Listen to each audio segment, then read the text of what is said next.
इसको री करो, नहीं कर। ओम शांति। मैं ब्रह्मा कुमारी डॉक्टर मोनिका दीदी फ्रॉम छोटा उदेपुर गुजरात। और मेरा जो जन्म स्थान है वो हिमाचल प्रदेश है। और 2002 में मैं यहाँ आई थी गुजरात में। और उसके पहले 94 से मैंने ये संस्था ज्वाइन की है। 30 सालों से मैं समर्पित रूप में समाज सेवा दे रही हूँ। तो 2002 में 12 अगस्त को जब मुझे गुजरात आना हुआ, उन दिनों में मोदी जी यहाँ के मुख्यमंत्री के रूप में समाज सेवा जो कर रहे थे। और बहुत नाम तो सुना था लेकिन मिलना बहुत कम हुआ था। लेकिन पहली बारी जब मेरी मुलाकात हुई तो अपने यहाँ ग्राउंड में गुरु कृपा सोसाइटी महल के यहीं सामने, सेंटर के सामने ही हेलीपैड है, और उस हेलीपैड पे वो पहली बारी उतरे थे। तो जैसे मैंने नाम सुना था मोदी जी का और काम भी सुना था, लेकिन उनका नेचर, उनका व्यवहार, उनका स्वभाव जब देखने पहली बारी मिलने पे पता चला।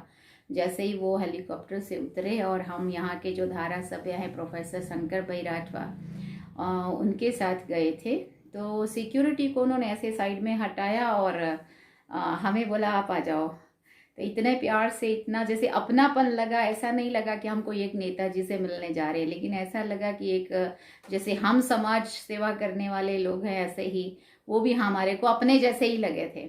इसलिए वो मेरा पहली बारी का मुलाकात था। बहुत अच्छे से उनसे मिलना भी हुआ, बहुत नम्रचित भी, और देश सेवा उनके अंदर, समाज सेवा कूट कूट के भरी हुई है। पहली मुलाकात में मुझे उनके साथ ऐसा लगा था। और ऐसे कई बारी उनके साथ मिलना हुआ। गरीब कल्याण मेला भी होता था, तब भी वो आते थे। और वो मैंने ये देखा है कि मोदी जी के अंदर एक सभी संस्थाओं को साथ में लेकर के चलना, जैसे वो कहते हैं, उनका एक स्लोगन है कि सबका साथ सबका विकास। तो ये उनका जो स्लोगन है, ये मैंने सही में देखा है उनके व्यवहार से और उनके स्वभाव से, कि वो सभी को साथ में लेकर चलते हैं। चाहे कोई नेताएं हो या चाहे कोई संत महात्माएं हो, चाहे कोई संस्था आध्यात्मिक लोग हो, वो सबको साथ में लेके चलते हैं। सबको मान सम्मान के साथ, सबका साथ और सबका विकास की वो बात करते हैं। ये बिल्कुल सही मैंने उनमें देखी। बहुत बारी स्टेज पे उनका बैठने का जब आना होता था तो हम लोगों को भी बुलाया जाता था। उनके साथ ही स्टेज में भी हमारे को भी कई बारी बैठने का मौका मिला और मिलने का भी कई बारी मौका मिला है उनके साथ। और उनको जो भी लोग कहते हैं कि बहुत सारे काम उन्होंने देश के लिए तो किए, लेकिन दुनिया में भी जो देश का नाम किया है उन्होंने, एक ये हम सबके लिए गर्व की बात है कि यार हमारे देश को एक ऐसा सीएम से और पीएम तक पहुंचने वाला एक ऐसा समाज सेवक मिला जो एक भीष्म पितामह की तरह एक देश के लिए काम कर रहे हैं। और जो हमारा भारत देश एक गरीब की लाइन में और बेचारे की लाइन में था, उसको उन्होंने आज बड़ा एक ऊंचा दर्जा दिला दिया है दुनिया के अंदर। दुनिया के लोग भी आज भारत देश को उस ऊंची नज़र से देखने लगे हैं हमारे पीएम मोदी जी की वजह से।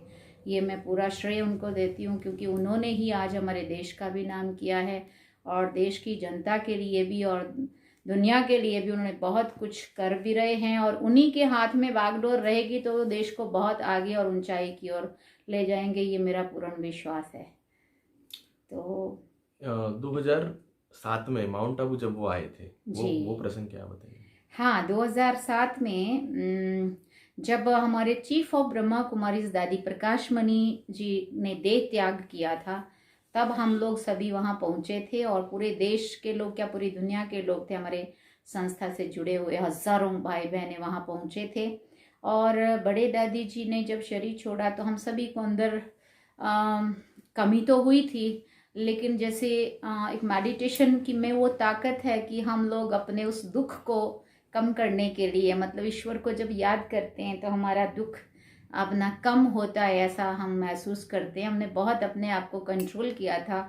दादी की कमी तो लग रही थी, लेकिन जैसे ही 25 अगस्त को दादी जी ने शरीर छोड़ा और 27 अगस्त को सुबह अंतिम संस्कार था, और ये एक बहुत ही अच्छा एक उनके साथ की ये भी एक यादगार पल है कि एक तरफ हमें दादी जी की कमी लग रही थी और दुख हो रहा था, और तब तक हमारे मोदी जी तब गुजरात के मुख्यमंत्री थे, और वो भी और 2-3 मंत्री उनके साथ और भी आए थे। जैसे ही वो स्टेज पे आए उन्होंने श्रद्धांजलि दादी जी को दिया डायमंड हॉल की स्टेज में। और साथ में हमारे बड़ी दीदियों से दादियों से मोइनी दीदी जी जो दादी जी के राइट हैंड थे उनके साथ जैसे ही मिले तो उनकी भी आंखें भर आई थी और उन्होंने इस ब्रह्मा कुमारी इस परिवार को एक अपनापन महसूस कराया था। उन्होंने ऐसा एक दिल के भाव व्यक्त किए जैसे उनको श्रद्धांजलि देने के लिए बोला गया तो उन्होंने स्टेज पे बोलने के लिए माइक पकड़ा और उन्होंने जब शब्द बोलने शुरू किए तब तक हमारी आंख में आंसू नहीं थे, लेकिन उन्होंने इतना अपनापन दादी जी के बारे में दिखाया और इतना प्यार जो पालना उन्होंने भी दादी की ली थी तो उससे ऐसा उन्होंने मतलब सारी पब्लिक को बताया और हम सब की आंख में आंसू टपकने लगे और उनकी आंख में भी आंसू थे। और उन्होंने एक परिवार को ब्रह्मा कुमारी इस परिवार को एक इतना अपनापन दिया था कि जैसे वो अपने परिवार के हैं, अपने भाई हैं और दादी जी के लिए दादी माँ करके वो ऐसे मतलब बात कर रहे थे कि जैसे ऐसा लगता था कि जैसे वो अपनी माँ के लिए इतना दुख जता रहे हों पब्लिक को। तो वो भी एक वंडरफुल दिन था और एक तरफ दादी की कमी और एक तरफ हमारे मुख्यमंत्री गुजरात के वहाँ पहुँचे हैं और वो एक अपनापन इतना दिखा रहे थे कि बहुत अच्छा मतलब वो पल भी था कि उनको संस्थाओं से भी और आध्यात्मिक लोगों से भी इतना अपनापन होता है, ये मैंने उनमें देखा था। 2013 में जब जिला अलग हुआ जी तब की एक कहानी। छोटा उदेपुर एक तालुका प्लेस था, बड़ोदरा जिला की तालुका है, ये तालुका थी तब। ये 2013 के पहले 2012 की बात है जब बातें चल रही थी कि छोटा उदेपुर जिला बनेगा। और एक वंडरफुल बात ये है कि छोटा उदेपुर जिला तो बनेगा लेकिन हेडक्वार्टर बोडेली रहेगा और छोटा उदेपुर का नाम नहीं आएगा, लेकिन जो ओरसंग नदी है यहाँ एक, तो सभी के जैसे और बाकी भी गुजरात के जिले बनते हैं तो वो नदी के ऊपर नाम रखते हैं। जैसे नर्मदा जिला बना तो उन्होंने नर्मदा नदी के ऊपर नाम रख दिया और जब महिसागर जिला बना तो वो महिसागर जिला नाम रख दिया नदी के नाम पर। तो मुझे ऐसा होता था कि छोटा उदेपुर का अपना नाम क्यों नहीं होना चाहिए, अपना नाम होना चाहिए और नाम भी एज इट इज़ रहना चाहिए और जिले का हेडक्वार्टर भी यही बनना चाहिए, ऐसा मुझे होता था। लेकिन हुआ कैसा कि मतलब जो मेरे पावरफुल संकल्प थे ना कि मुझे कई बार ऐसा होता था कि लोग पूरा जोर लगा रहे थे कि जिला हेडक्वार्टर बोडेली बनेगा और नाम ओरसंग रहेगा। मैं सोच रही थी फिर उदयपुर का कोई मतलब ही नहीं रहेगा, इसलिए मैं एक जलंधर शहर इतना बड़ा शहर छोड़ के आई थी, मुझे लगता था मैं गांव में बैठी हुई, ये तो तालुका है। लेकिन मुझे ऐसा लगता है कि मोदी जी ने जैसे ही नाम अनाउंस किया उन्होंने मन में ये ठान लिया था कि उदयपुर को ही जिला बनाना है और नाम भी इसका यही रखना है। लेकिन हमें किसी को भी पता नहीं था, लोग ऐसी बातें कर रहे थे कि जिला अपना ओरसंग रहेगा, हेडक्वार्टर बोडेली रहेगा। मुझे ये चीज़ बिल्कुल अंदर नहीं जा रही थी कि ऐसा नहीं होना चाहिए। अगर मेरा वश चले तो मैं मोदी जी तक पहुंचूं और मोदी जी को ही जाके बात करूं कि नाम छोटा उदेपुर रहना चाहिए और हेडक्वार्टर छोटा उदेपुर ही बनना चाहिए। तो मेरे संकल्प इतने पावरफुल चल रहे थे और वंडरफुल बात यह है कि जैसे उनको हमारे संकल्प टच किए हों या जो भी हो, मैं तो ये मानती हूँ, बाकी उन्होंने जो कुछ भी किया सोच समझ के किया है। वो बहुत बुद्धिशाली इंसान है और वो जो कुछ भी फैसले लेते हैं वो बहुत ही जबरदस्त फैसले होते हैं, उसमें किसी को सोचने की ज़रूरत नहीं रहनी चाहिए, मेरे को जहाँ तक लगता है। तो क्या हुआ, जैसे ही जिला बन गया, जिला बनने के पहले अनाउंस करने मोदी जी आए, गरीब कल्याण मेला था और उन्होंने बोला आज मैं छोटा उदेपुर का ऋण मेरे ऊपर है और मैं आज छोटा उदेपुर को एक गिफ्ट देने आया हूँ। ये शब्द थे उनके और हम उनके साथ ही बैठे थे पीछे की तरफ। और जैसे उन्होंने अनाउंस किया, बोला सारे लोग मतलब समझ गए थे कि अभी आज अनाउंस होगा और हम भी बहुत खुश थे। लेकिन ये था कि पता नहीं ओरसंग नाम देंगे या क्या होगा। लेकिन जैसे उन्होंने बोला कि छोटा उदेपुर का ऋण मेरे ऊपर है और ये मैं चुकतू करने आया हूँ, आज मैं छोटा उदेपुर को एक गिफ्ट देने आया हूँ, और बोला कि छोटा उदेपुर आज से छोटा उदेपुर जिला होगा और हेडक्वार्टर छोटा उदेपुर ही होगा। तो सबने तालियां बजाई, खूब तालियां। लेकिन मुझे ऐसा लग रहा था कि स्पेशल गिफ्ट मेरे लिए हुई, क्योंकि नाम ओरसंग नहीं रहा और हेडक्वार्टर बोडेली नहीं गया। छोटा उदेपुर एक डिस्ट्रिक्ट बन गया, जिला बन गया, और हेडक्वार्टर भी छोटा उदेपुर ही रहा और नाम भी छोटा उदेपुर रहा। तो ये मेरे जो संकल्प थे ना, ये मुझे ऐसा लगता है कि उनको टच हुए और उन्होंने एज इट इज नाम भी वही रहने दिया। नहीं तो वंडर लगता है कि सभी जगह के, किसी भी जगह का ऐसा नहीं है जो नदी का नाम और अपना जिले का, डिस्ट्रिक्ट का जो हेडक्वार्टर है उसका नाम ही मिट गया होता है। वो नदी के ऊपर ही यहाँ पे नाम रखते हैं जिले के। लेकिन यहाँ के लिए एक बहुत ही अच्छी चीज़ हुई है, हमारे लिए एक सौगात मिली है। और इससे मुझे ऐसा लगता है कि हमारा भी जिला बना तो हमारी भी प्रमोशन हुई, क्योंकि यहाँ की सेवाओं का भी विस्तार उसी हिसाब से फिर हम जिले के हिसाब से होना था और हो रहा है। तो ये मैं मोदी जी को बहुत बहुत धन्यवाद दिल से देती हूँ। और उन्होंने जो छोटा उदेपुर को जिला बनाया और नाम भी एज इट इज़ रखा जैसा हम चाहते थे, तो ये मेरे लिए बहुत खुशी की बात है। ऐसा लगता है ये पर्सनल तोहफा मेरे लिए मिला है उनकी तरफ से कि जिला भी यही रहा और नाम भी वही रहा, हेडक्वार्टर भी यही रहा। ये मेरे संकल्प जो थे वो उन तक पहुँचे और उन्होंने वही किया। तो इसके लिए मैं उनको बहुत बहुत धन्यवाद भी दूंगी। और मुझे बहुत खुशी है कि वो जो भी निर्णय लेते हैं, मैंने ये देखा कि वो जो भी निर्णय लेते हैं ना, देश की जनता अगर बंद आंखों से भी उनके ऊपर भरोसा करे ना, विश्वास भरोसा, तो वो देश के लिए कभी भी गलत फैसला नहीं लेंगे। देश के लिए जो अच्छा होगा वो वही करते हैं। जैसे एक डॉक्टर होता है ना, जिसे पेशेंट को ये पता है कि ऑपरेशन करेंगे तो दर्द होगा तो अच्छा नहीं लगेगा, पेशेंट चाहेगा कि बिना दर्द के मेरी बीमारी ठीक हो जाए, लेकिन डॉक्टर को ये पता है कि तकलीफ बड़े वाली है इसलिए ऑपरेशन करके ही ठीक करना पड़ेगा, है ना। ऐसे ही मोदी जी का भी ऐसा ही मैं जानती हूँ कि वो जो भी निर्णय लेते हैं, जो भी वो काम लेते हैं, तो वो देश के हित के लिए ही होता है, जनता के हित में ही होता है। भले वो लोगों को कई बार ऐसा लगता है कि वो सही नहीं हुआ, लेकिन मैं ये बोलती हूँ कि सबको अगर आंख बंद करके भी भरोसा करो तुम मोदी जी के ऊपर, वो जो करेंगे वो सही करेंगे। इतना मतलब मुझे भरोसा है उन पे कि वो जो करते हैं वो सही करते हैं। चाहे थोड़ी देर के लिए हम ये सोचते हैं कि हमारे मन में अपना स्वार्थ समझते होंगे कि ये इसमें हमारा क्या फायदा, तो हम अपना फायदा मत सोचो। मोदी जी खुद का फायदा खुद नहीं सोच रहे हैं, वो देश का सोच रहे हैं, दुनिया का सोच रहे हैं। तो हमें भी ये सोचना चाहिए और उनके ऊपर भरोसा करना चाहिए और उनको हमें साथ देना चाहिए। हाँ, उनके आगे विघन रूप ना बन के उनके आगे उल्टी पुल्टी बातें जो भी कुछ कर रहे होते हैं, मुझे अच्छा नहीं लगता कोई उनको कुछ बोलता है। तो पीएम बनने के बाद कोई मिलना हुआ?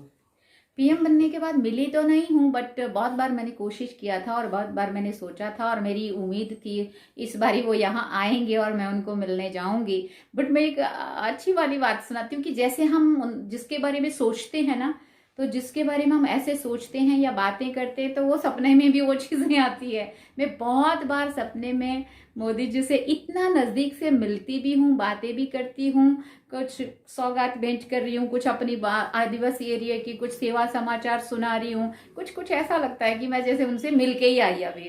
तो मुझे लगता है इन्हीं में सपने में मिली कि सच में मिली।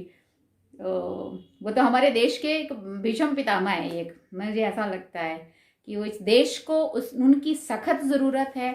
और ये देश जब तक मोदी जी हैं तब तक ये देश सुरक्षित भी है और ये देश का विकास भी है। बाकी दुनिया के आगे भी देश को उन्होंने बहुत ऊंचा एक सिर किया है भारत का। जो भारत को लोग बेचारा समझ रहे थे, आज वो लोग भारत के आगे अगर झुक रहे हैं तो ये सारी मोदी जी की देन है, मैं ये मानती हूँ। उनकी बुद्धि इतनी विशाल है और उनका जो जबरदस्त निर्णय शक्ति है और उनका त्याग है, उनका निस्वार्थ भाव है, निस्वार्थ समाज सेवा है, ये बहुत ही अच्छी अच्छी बातें उनमें बहुत सारी है। और मैं कोई पार्टी की बात नहीं करती हूँ, बट मैं ये देखती हूँ कि पर्सनल उनकी लाइफ उस देश के लिए कितनी डिवोटी है। भले उनकी पार्टी में उनको अगर उनके अच्छे लोग मिलते हैं ना, इसलिए वो कई बार ऐसे ऐसे भी निर्णय ले रहे होते। अभी की हाल की बात सुनाऊं तो हमारे 55 साल पुराने कांग्रेस के नेता भाजपा में आ गए। क्यों? क्योंकि वो खुद भी 55 सालों से अपने फील्ड में बहुत अच्छा काम कर रहे थे और अब उनको भी लगा ऐसा कि अगर सही में विकास करना है तो मोदी जी से जुड़ जाना चाहिए। तो उन्होंने भी कुछ भी बिना सोचे समझे ऐसा फैसला लेके उन्होंने भी मोदी जी को साथ दिया। और मैं बहुत सालों से ऐसा सोचती थी, काश मोदी जी को ऐसे अच्छे अच्छे लोग, चाहे किसी के भी पार्टी के हों, क्योंकि मैं ये नहीं मानती कि कांग्रेस अच्छी नहीं है, मैं ये भी नहीं मानती कि भाजपा सारा कुछ ही अच्छी है ना, लेकिन मोदी जी बहुत अच्छे हैं और उनको अच्छे अच्छे लोगों का ग्रुप मिलना चाहिए ताकि वो इस देश का और भी विकास कर सके और देश की जनता को कुछ अच्छा दे सके। मेरा ये मानना होता है पर्सनल। बाकी तो मैं किसी की बातों में ना मैं आती हूँ और ना मैं किसी की बातों में आकर के किसी के लिए कुछ कहती हूँ। जो भी मनुष्य आत्माएं जो भी लोग हैं सभी को मैं ये कहना चाहूँगी कि मोदी जी जैसा इंसान इस देश को ना पहले मिला था और ना बाद में मिलेगा। हमें उनकी कदर करनी चाहिए और जो वो निस्वार्थ भाव से सेवा कर रहे हैं वो पूरी 24 घंटे में मुझे नहीं लगता वो 3-4 घंटा भी रेस्ट करते होंगे। निस्वार्थ भाव से वो समाज के लिए सोचते हैं, देश के लिए सोचते हैं, वो अपना ना सोच करके। और उन्होंने योगा की भी एक ज़बरदस्त देन है उनकी, जो उन्होंने पूरे विश्व में विश्व गुरु बनाने के लिए एक योगा का जो एक बड़ा सा एक का फैसला लिया और इस इंटरनेशनल योगा डे पूरी दुनिया में मनाने लगे हैं। वो भी एक भारत की ही देन मोदी जी की वजह से ही है ना। माना सबकी हेल्थ को देखते हुए कि हमें स्वस्थ रहने के लिए योगा करना चाहिए। आज तक किसी ने नहीं कहा था। हाँ, इतने सालों से तो ये भी उन्होंने ही दिया है एक भारत को या पूरी दुनिया को तोहफा। तो मुझे ऐसा लगता है कि मोदी जी को हम सबको उनकी कदर करनी चाहिए, उनकी लंबी आयु की कामना करनी चाहिए। मेरा अपनी दिल की जो आवाज़ है, मोदी जी की लंबी उम्र हो और निरोगी तन रहे और निस्वार्थ भाव से जो वो देश के लिए इतनी सेवा कर रहे हैं वो ऐसे ही इस देश को और ऊंचा, सोने की चिड़िया भारत राम राज्य जो हम सबका सपना, बापू गांधी जी का भी सपना था, तो उसको वो ज़रूर पूरा करेंगे। और मोदी जी पहले भी थे, आज भी हैं और यही अंत तक देश को मिलें और ये देश की दिन रात दुगनी और रात चौगनी प्रगति उन्नति करते रहें और हम सारे देशवासी उनकी आयु की लंबी आयु की कामना करते हैं। और ख़ास प्रजापिता ब्रह्मा कुमारी ईश्वरीय विश्वविद्यालय छोटा उदयपुर की तरफ से हमारा पूरा ब्रह्मा कुमारी परिवार उनकी लंबी आयु की कामना करते हैं और निरोगी तन और खूब वो सेवा करते रहें और हम सारे जो भी हैं वो सभी उनको साथ दें और इस देश को सोने की चिड़िया भारत को फिर से बनाने में उनका साथी मददगार बने। इन्हीं शब्दों के साथ मैं अपनी वाणी को विराम देती हूँ। ब्रह्मा कुमारी डॉक्टर मोनिका बेन, छोटा उदयपुर, गुजरात। ओम शांति।